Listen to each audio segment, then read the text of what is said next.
This week on To the Contrary.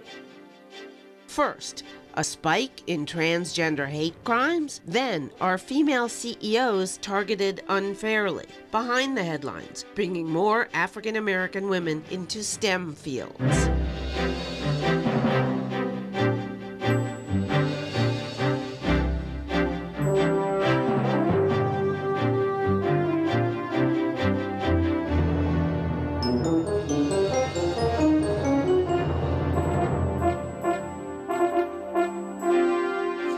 I'm Bonnie Bay. Welcome to the Contrary, a discussion of news and social trends from diverse perspectives. Up first, transgender women. Penny Proud is the latest of at least 5 transgender women of color who've been the target of alleged hate crimes so far this year. That's compared with 12 for all of last year. Outraged activists are staging die-in protests and communicating on social media with the hashtag Black Trans Lives Matter in response to the trend. They say their plight is being ignored or even undermined by both the media and the mainstream Black community. They charge the media frequently use the wrong terminology, disrespecting trans people, and even the mainstream Black community often fails to include them when fighting for social justice. So Danielle Moodie-Mills, why are we seeing such a rise in this kind of crime? I think because we're starting to understand as a society that transgender people are actual people, and we're recognizing when horrible, violent things happen to them and standing up for them. I think transgender people gladly have stopped living in the shadows of this country, and so they're out in society a lot more. And unfortunately, with that comes the scrutiny and these sad effects of people mischaracterizing them and then wrongly abusing them as well. You know, I really don't know why we've seen this huge spike at the beginning of the year, but I'm hoping that that's all it is, a spike, a temporary moment, and not the beginning of a long-term trend. Well, it's interesting to see whether people are just reporting these incidences more, or if it's just that there actually is a spike. So to the question of data collection, whether or not this is something that's really new, or people just feel encouraged to be able to share their stories. Well, one of the activists' claims that we mentioned was that the Black mainstream community doesn't care about, is not paying enough attention to transgender women. Is that true? I don't think that that's true, and I've actually written on the Black Lives Matter movement many times. And what we know is that the Black Lives Matter movement is being led by queer LGBT people of color, specifically Black lesbians that are talking and have started the hashtag, the Tumblr, and the social media force around this. And so what's important to understand is that all Black Lives Matter, and that's the conversation that we need to be having and not trying to pin one group against the other. So I think that right now it's a conversation about 5 women were killed in 1 month. That's outrageous, and we should be having a national conversation about that, and I think that that's what they're trying to do. Well, and in addition to the problem with transgender women being killed, there's also a lot of the whole police murder, Black Lives Matter issue. There have been 15 Black women killed in the past year or so, and yet all the attention is going to the men, the Eric Garners and the Michael Browns. Yeah. Why is that? Well, I think, you know, the Black community is a microcosm of the American community. We live in a patriarchal society. And so necessarily that means that issues that affect men tend to percolate to the top. Mm-hmm. And unfortunately, we're not, you know, immune from that same sort of issue. But I mean, is there a movement within the mainstream people of color community to try to get the women out there and make, you know, Black Lives Matter, Black women's lives matter, Black transgender lives matter, or is that not the kind of activism that's going on? I think it needs to be the kind of activism that's happening. I mean, in general, I think we're seeing a missing value of the value of lives, you know, where there's a misunderstanding and a mistrust, or you know, people are just not respecting one another, and all lives and all violence against anyone should not be something that's happening. And whenever it happens, it should be called out, regardless of who is the subject of that kind of violence. Yeah.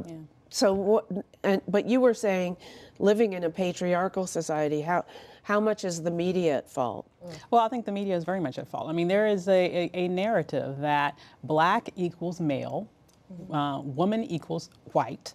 And so it's very hard when you don't fit in those easily checked boxes. Tell me about that attention. narrative, though. I think it's Explain that. I think it's a normalized narrative that we've actually been dealing with in this country forever, pretty much in terms of how we sort of contextualize challenges in this country. When we think of gender and issues that related to gender, the typical frame that we have in our minds tends to be that of a white woman's perspective. And we oftentimes, we don't really dig down into the specific challenges that women of color face. Likewise, when we think of issues of race, we oftentimes specifically think of men, particularly black men, and the particular challenges that they face. It's very hard for the intersectional story to be told, and unfortunately we have to do a better job of making sure that those issues are addressed. And to piggyback off that, the idea that we have to break down the stereotypes around black men and about black men being dangerous, right? Black women don't necessarily have that same connotation along with them, that they are dangerous and that if you see them, you need to fear for your life. And this is shoot first and ask questions later mentality. So while there have been 15 women, and I'm sure the numbers are much higher than that, the idea has been when you see black men, people feel danger, and these police officers that are armed for some reason feel that their lives are in danger and can take that person out. And so that's a broader conversation about stereotype and how we gender people and how we racialize situations because of what our kind of normalized thinking around what is good and what is bad. No doubt. I think this is just terribly sad as somebody who's not part of the black community. Just watching it from the outside is gripping because this could happen in any community, but the black community suffers from this mischaracterization because these police officers, and I'm not going to say what race, but when you're walking around a community that when all you're doing is arresting, say, 50 black guys, you're going to think that every black man is dangerous. And so when they see the women, they're not sure how to react. I think the only way we can fix this is community relationships. The law enforcement have to build relationships with women and men in the community who are not dangerous. And that can facilitate greater understanding and education in dealing with these tough, tense situations where their first thought may be to fire. All right, let us know what you think. Please follow me on Twitter at Bonnier Bay. From social justice to corporate fairness. A first for the Big Four accounting and consulting firms. Deloitte just named Kathy Engelbert as its first female CEO, but she may be looking over her shoulder for activist investors, those shareholders who pressure companies to change. At least a quarter of the women CEOs of S&P 500 companies have been challenged by activist investors. That's at a higher rate than male CEOs getting challenged. Yahoo's Marissa Mayer is just the latest CEO to face scrutiny from activist shareholders. Some critics allege activist investors have a woman problem, but the investors say their motives are purely financial, having nothing to do with gender. There is another explanation, the glass cliff theory. Women are more likely to be appointed as CEOs of companies that are struggling. This means they're more likely to face action from activist investors because the company was not doing well to begin with. So, Patrice, is it a gender issue here? Is there gender bias and discrimination? Or is it just that women are taking over companies like Marissa Mayer and Yahoo that are failing? And that's the only kind of company that will take a risk on a woman CEO. So it's possible both are occurring here. I mean, at the end of the day, these investors are looking for towards the bottom line. And research shows that women-owned companies, their stock prices outperform those of men-owned companies. So that's interesting. So if you're looking to the bottom line, you don't want to cut your wallet by inducing your own gender biases.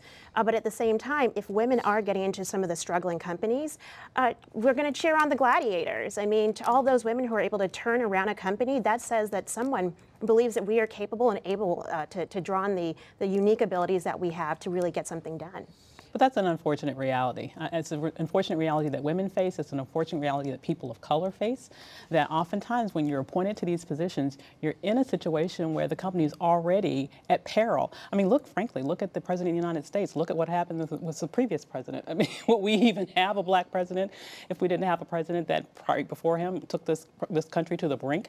And so it's a constant thing that we see, and you're putting people in unfair situations where they have to sort of make a miracle happen in order to be able to stay in their positions, and it's just not right. I think that women are being set up to fail to some extent at these these corporations that they're but being asked. Meyer has really look at Yahoo, and she's really turned it around. She's turning it around, but she's also walking on a tightrope, right? Like she's turning it around and she's buying and investing in tech companies overseas, and these startup companies that are bringing in billions of dollars into Yahoo, but she's still walking a tightrope. And I wonder if a man had taken over Yahoo, if they would have been given the leeway and the breathing room in order to see a turnaround. I feel like when women are put in place, and especially women of color are put in place in a leadership role, that there is this magic moment that's supposed to happen. And it's the same thing that we saw with the president, like Avis had said, that, oh, by magic, all of a sudden the country is supposed to turn around after 8 years of going over a cliff. And so I think that we have to have realistic expectations, and these investors, if they really do care about their bottom line, then they need to create a strategic timeline so that these women can be successful.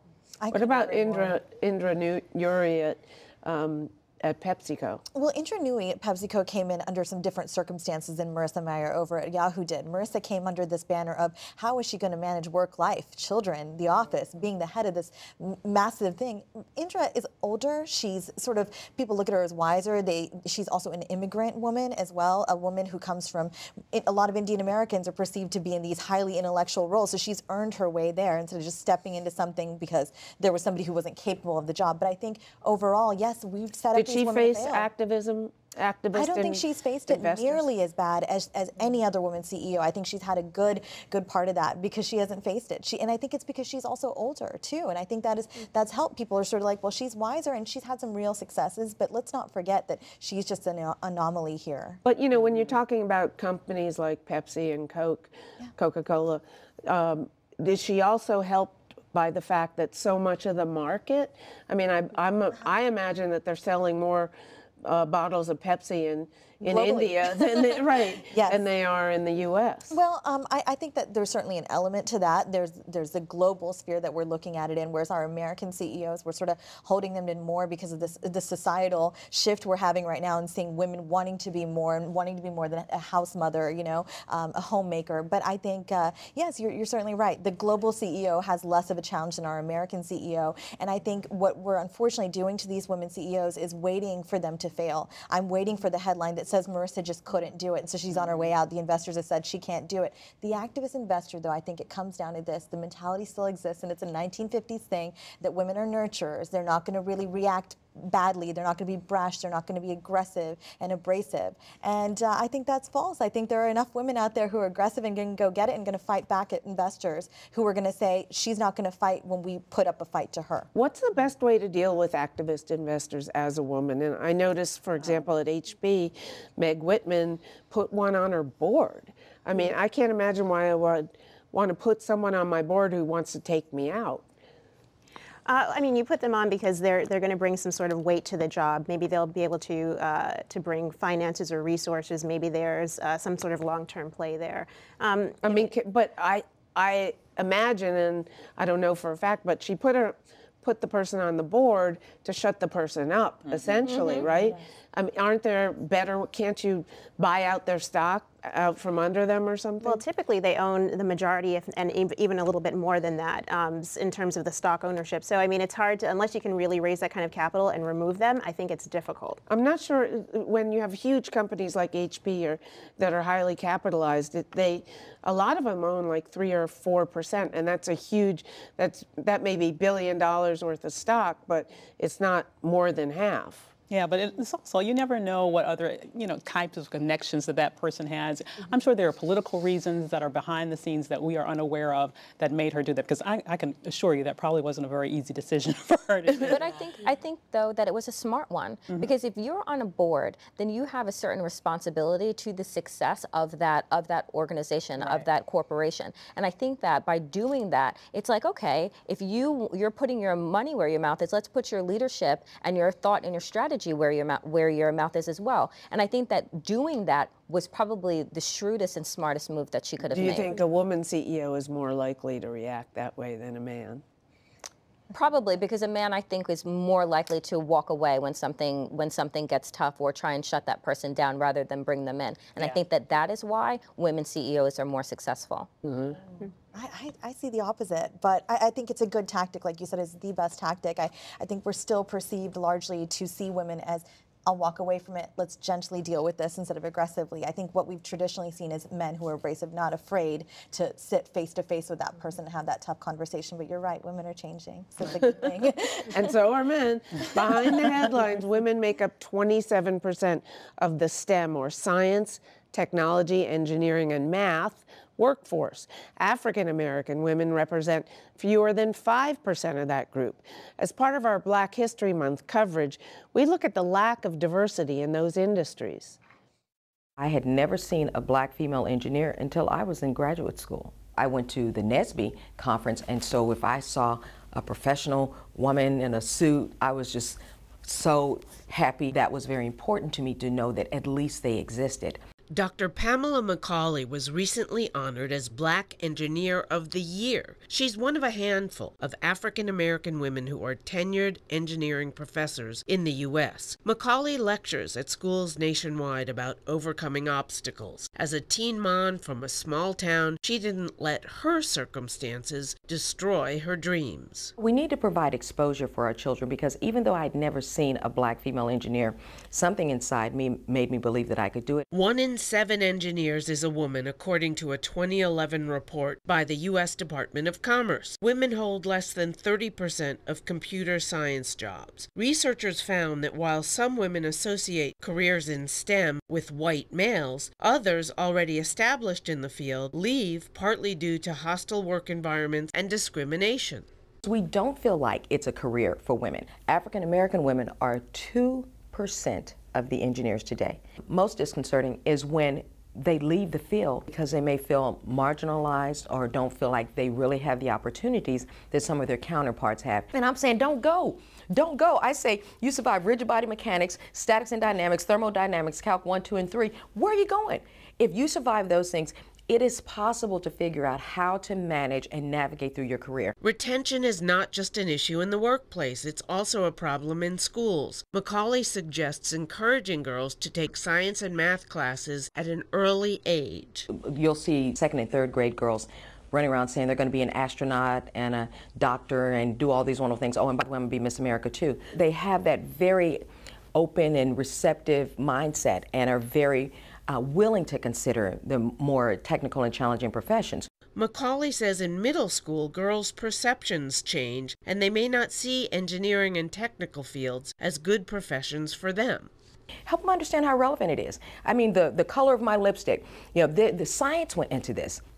I mean, the clothing that I wear, also the airplane that I flew in. I mean, there's so many relevant things that we do, and everywhere you look, you're touching something that's STEM related. Connecting real-life experiences to STEM is only part of the solution. A pilot program is underway with the goal of creating more inclusive curricula and helping faculty bond with minority women. McCauley recommends training faculty how to address students who may be the only minority in the room. There is oftentimes inherent bias in our interaction and expectation associated with students who are females or those who are of color. It helps to have someone from the outside who's a STEM professional to come in and say to the student, hey, I went through the same thing. You're lucky you're here. At least there's 3 of you guys. I was the only one. McCauley encourages mentorship, but says young women should consider mentors who may not look like them. We need to understand that we should be comfortable in asking people to mentor us if they're in the disciplines that we're interested in. And while it would be wonderful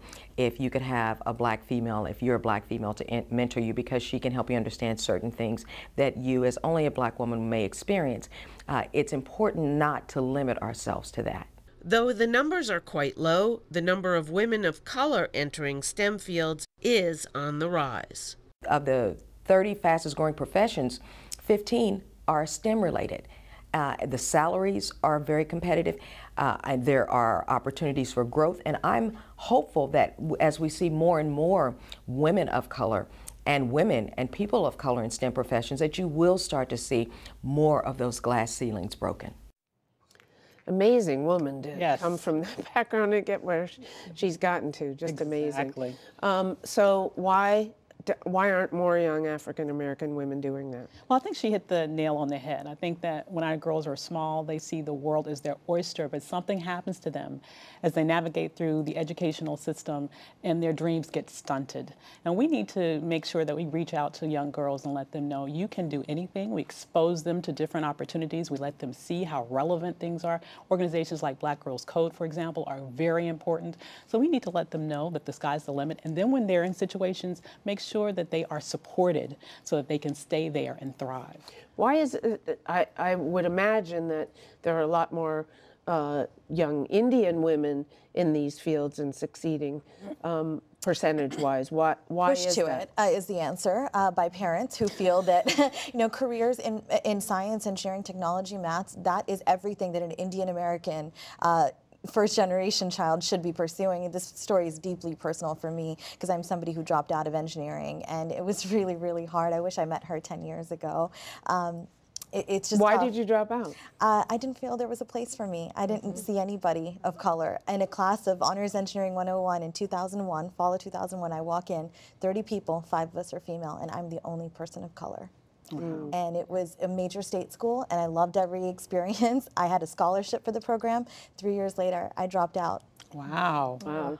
Yeah, and you wish you could go back? 10 years later, I wish all the time. I have that conversation with my folks all the time. But I tell them I became a political strategist because I still love numbers. And I got involved with Girls Who Code and other STEM organizations, DC Web Women. I'm an active member. And I love it. I've been doing it over the past couple of years because I don't want any girl to feel like there's not a place for her like I felt. And I don't think at that time it was really that I didn't see anybody like me. I just didn't feel valued. I just didn't feel it was for me for some reason. So I walked away from it, and I'd passed Calc 1, 2, and 3, and all that other stuff. So you passed all the tough stuff. Passed the tough stuff, earned a scholarship that was based on merit, and gave it up. And I have deep regret for that. So getting involved in these STEM initiatives for me is everything, just to make sure that if one day I do have a daughter, she'll never feel the same way. The regret should be with your state school that allowed that to happen, because I think that one of the most important things that we're missing with the reason why women of color don't get involved in these fields is because there's no cultural competency training to support us. Had you been supported, had you been given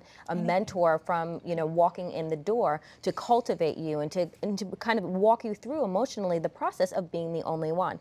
As somebody, I was not an engineer, but as somebody who grew up in a all-white 96% suburb on Long Island, New York, it's like that is something that you have to learn how to deal with, being the only one that is in the room. It is something, it's very trying on your self-esteem. But isn't it, I would think, let's break down STEM for a moment. Science, technology, engineering, and math. So in the science part, you have medicine, where women are now half of all medical students. And I'm sure the percentage of women of color in medicine is much higher than it is in engineering. So what is it specifically about the hard science and the tech fields that seem to be pushing women of color and women overall away? I mean, it could be that there's not an appreciation fostered at a younger age, and to the point of, when you're young, you're interested in sciences and you're interested in, how things work, growing things, or the science behind it. And somewhere along the way, we kind of miss that. And you know what? I think it's also important to recognize choice. I mean, it's great to expose young women to lots of different things in sciences and math, and then let them make the choice for themselves. Show them that there are different types of opportunities or careers that they can pursue. And if they decide to go into the softer sciences, I'm a soft political scientist myself, but that's a choice I made because I really didn't like the hard sciences. And so we have to make sure that we don't fall into the trap of every young girl has to go but are to a you hard saying science. Girls are less likely on average than boys to dislike, they're less likely to like the hard sciences than boys? No, not at all. I'm just saying that that we should have a choice, and there may be a lot of young girls who say, you know what, actually, I'm interested in something, and I'm interested in counseling, or I'm interested in psychology, and we have to respect that choice as well. There is some research, though, that suggests that when there are women of color in these hard science fields, they aren't supported. They aren't invited into study groups. They aren't given challenging assignments by the professors. They're assumed to be less capable. And so all of those things leave extra baggage, emotional baggage that they have to work through, along with the heavy burden of the academics that they're dealing with. And so that creates a hostile environment that's sometimes it's hard to navigate through. And let's go down to like the toy aisle for a minute, Oh, God, right? yeah. Like, which I always come back to when we talk about, in the clip, Dr. McCauley talked about the fact that, you know, young girls at 2nd grade, they feel like they can do the world. You walk down the toy aisle, everything is so gendered. Play with dolls, boys get dirty, and build things. That's the setup for hard sciences. All right, and that's got to change. That's it for this edition. Please follow me on Twitter and visit our website, pbs.org/tothecontrary. And whether you agree or think to the contrary, see you next week.